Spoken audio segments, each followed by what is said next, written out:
Assalamualaikum warahmatullahi wabarakatuh. Selamat malam para pejuang cuan. Gimana kabar kalian di malam hari ini? Semoga kalian dalam keadaan sehat walafiat dan tanpa ada halangan suatu apapun. Amin. Mantap jiwa ya. Dan buat rekan-rekan semua ya, doa terbaik lah pokoknya buat kalian semua tanpa terkecuali. Semoga kalian diberi umur panjang, rezeki yang melimpah, dan apa yang kalian harapkan di tahun ini bisa jadi kenyataan. Amin. Mantap jiwa ya. Dan tidak luput ya kan kawan, tetap secangkir kopi harus selalu ada buat menemani malam hari ini teman-teman melihat rekondisi daripada market cryptocurrency. Kalau kita lihat bersama untuk keadaan market kali ini teman-teman bisa kalian lihat sendiri ya. Sesuai apa yang kita prediksikan bahwasanya di hari weekend pasti nggak akan ada lonjakan yang cukup signifikan ya untuk Bitcoin sendiri teman-teman, karena ya pergelutan daripada Bitcoin ya bergerak di area 28.000 something lah ya, mentok itu di area 20.000 28.500-an. Oke. Jadi di kesempatan malam kali ini teman-teman ya ada sedikit kabar ya. Ya mungkin kurang enak juga teman-teman, nggak mungkin kan kita membahas kabar yang enak-enak mulu gitu ya, pasti ada plus minusnya. Nah, jadi apapun itu teman-teman biar matching gitu ya, biar sinkron bahwasanya ketika ada good news pasti juga akan ada bad news, yaitu tentang Bitcoin price. Dan kalau kita lihat untuk harga daripada Brace nggak ada pemompaan sama sekali ya untuk pembakaran kemarin, dan pelistingan di Bitfinex juga nggak ada pemompaan harga teman-teman ya. Maka dari itu jauh-jauh hari saya pernah bilang terhadap teman-teman ya, bahwasanya kita bisa manfaatkan momentum, siapa tahu ada lonjakan harga, tapi ternyata nggak ada lonjakan harga.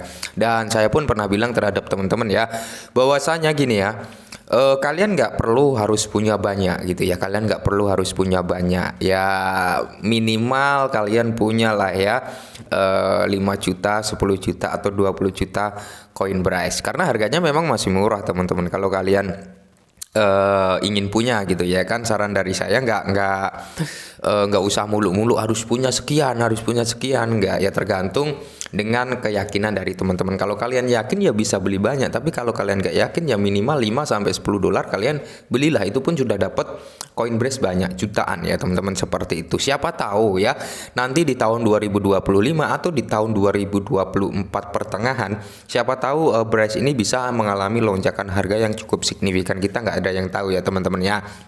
Nah, jadi di sini teman-teman ada sedikit informasi ya tentang Brace dari langsung dari tim Brace sendiri ya teman-teman, dan ini perlu kita ketahui juga, teman-teman harus ketahui juga gitu ya. Karena di sini memang ada yang pro, ada yang kontra ya. Ada yang berpersepsi benar, ada yang berpersepsi salah gitu teman-teman. Oke. Langsung saja kita lihat teman-teman ya.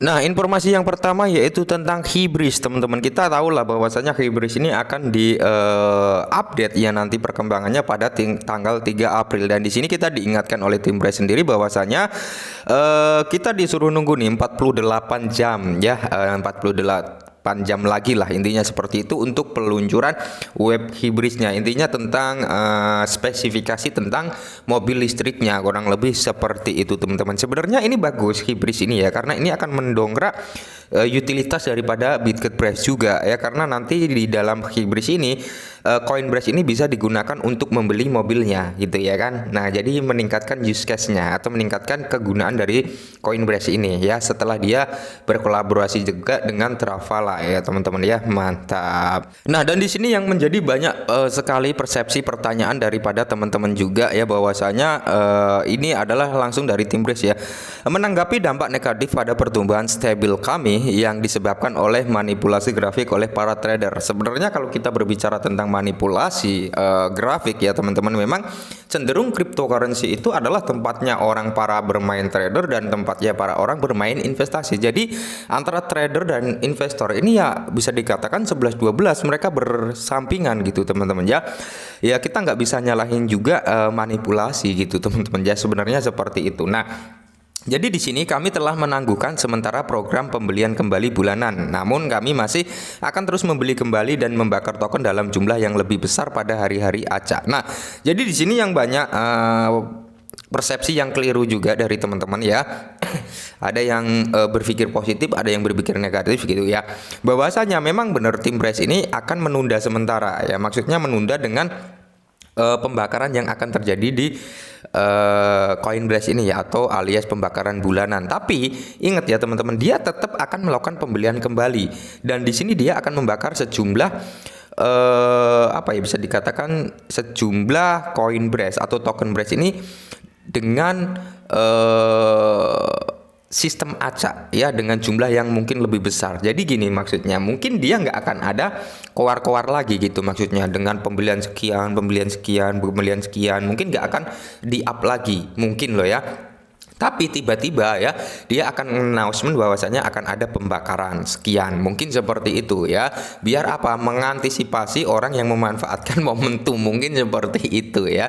Takutnya ketika tim Brace ini apa ya, nge-up kembali gitu ya, habis melakukan pembelian sekian ya, tiba-tiba chart kan bisa sedikit agak naik itu teman-teman ya. Itu karena apa, demandnya meningkat juga, oke?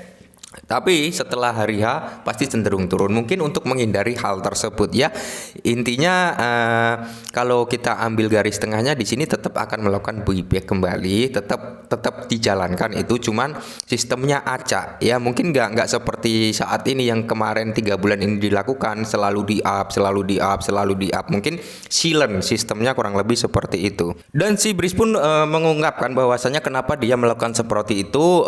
Di sini dari tim Brace sendiri, kami ingin memegang ya, pemegang kami diuntungkan bukan pedagang. Nah, jadi harapan daripada developer Brace ini yang diuntungkan adalah para holdernya atau pemegang token atau koin Brace, bukan pedagang yang mungkin ngambil cuan dalam kurun waktu hitungan jam, hitungan hari atau hitungan minggu. Mungkin seperti itu loh yang dimaksud ya.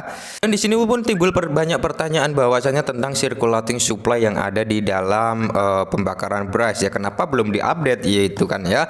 Jadi di sini dari tim Brace sendiri mengatakan bahwasanya untuk memverifikasikan pasokan yang beredar, kami sarankan untuk menggunakan penjelajah blockchainnya si Bitget Brace atau blockchainnya si Binance Smart Chain kayak gitu ya teman-teman. Dimana memang kalau kita berbicara coin market cap kadang cepet kadang lambat banget gitu untuk mengupdate ya teman-teman ya, karena banyak sekali lah ya antara aset-aset yang di coin market cap itu biasanya cenderung agak lambat gitu untuk update-nya. Banyak ya teman-teman, bukan hanya Brace saja, kalian bisa cek lah ya di aset-aset lainnya. Pasti ada aset yang mengalami hal yang serupa dengan Brace. Dan di sini pun tim Brace mengungkapkan bahwasanya penting untuk dipahami juga bahwasanya coin market cap tidak secara otomatis memperbarui supply koin kita yang beredar. Nah, kami telah memperbarui informasi pasokan yang beredar di pihak kami, dan sekarang tergantung pada tim coin market cap untuk memperbaruinya di platform mereka ya. Intinya tim Brace ini sudah ngelobi lah untuk coin market cap ya, bahwasanya minta nih untuk diupdatekan tentang circulating supply ya. Sekarang keputusan itu kan ada di coin market cap, dia mau ngupdate atau enggak gitu ya. Tapi kalau kita lihat ya, semoga saja sih teman-teman ya, semoga saja Brace ini bisa memberikan kita cuan. Semoga saja seperti itu teman-teman, dan semoga saja perjalanan dari Brace ini sebenarnya masih panjang juga ya. Bisa dikatakan gini ya teman-teman, sekelas aset baru ya, yang umurnya bisa dikatakan masih seumur jagung tapi blockchainnya sudah jadi ya. Dan sekedar saran saja, semoga saja ini didengar dari mungkin para admin Brace Indonesia atau apalah ya, bisa disampaikan kepada tim yang berpihak ke sana ya, atau developer daripada tim Brace, bahwasanya untuk Brace sendiri teman-teman, kalau dia mau berfokus untuk ngembangin exchange-nya, ngembangin chain-nya, ngembangin produk-produk yang sudah diluncurkan, startup studionya dan sebagai proyek-proyek lainnya yang sudah pernah diluncurkan. Jika tim Brace ini berfokus ke situ dulu lah ya, berfokus ke situ untuk ngembangin kayak exchange-nya mungkin diperbarui tampilannya ya, fitur-fiturnya diperlengkap, perbanyak listing, itu pun akan mendongkrak sebenarnya untuk popularitas Brace. Karena apa? Semakin banyak aset yang di listing, tapi dengan satu syarat, aset tersebut harus memiliki potensial gitu ya, jangan sembarang aset dimasukkan. Itu akan menambah nilai plus untuk Brace ya. Itu pun akan sedikit menarik para investor untuk masuk ke coin Brace. Semoga saja Tim Brace segera memperbaikilah tampilan dari Exchange Brace ya, fitur-fiturnya mungkin dilengkapi juga kayak launchpad dan sebagainya gitu teman-teman ya, untuk perkembangan, dan harus segera didaftarkan ke CoinMarketCap juga gitu teman-teman ya. Semoga Brace ini bisa berkembang lebih baik ke depannya ya, harapan dari kita semua. Dan perlu kita waspadai juga ya, namanya cryptocurrency adalah tempat terbaik untuk buang duit dan tempat terbaik untuk menggandakan duit. Jadi gunakan uang kalian sebaik mungkin ya. Oke, mungkin ini dulu Berhal Bray. Semoga sedikit membantu. Salam cuan.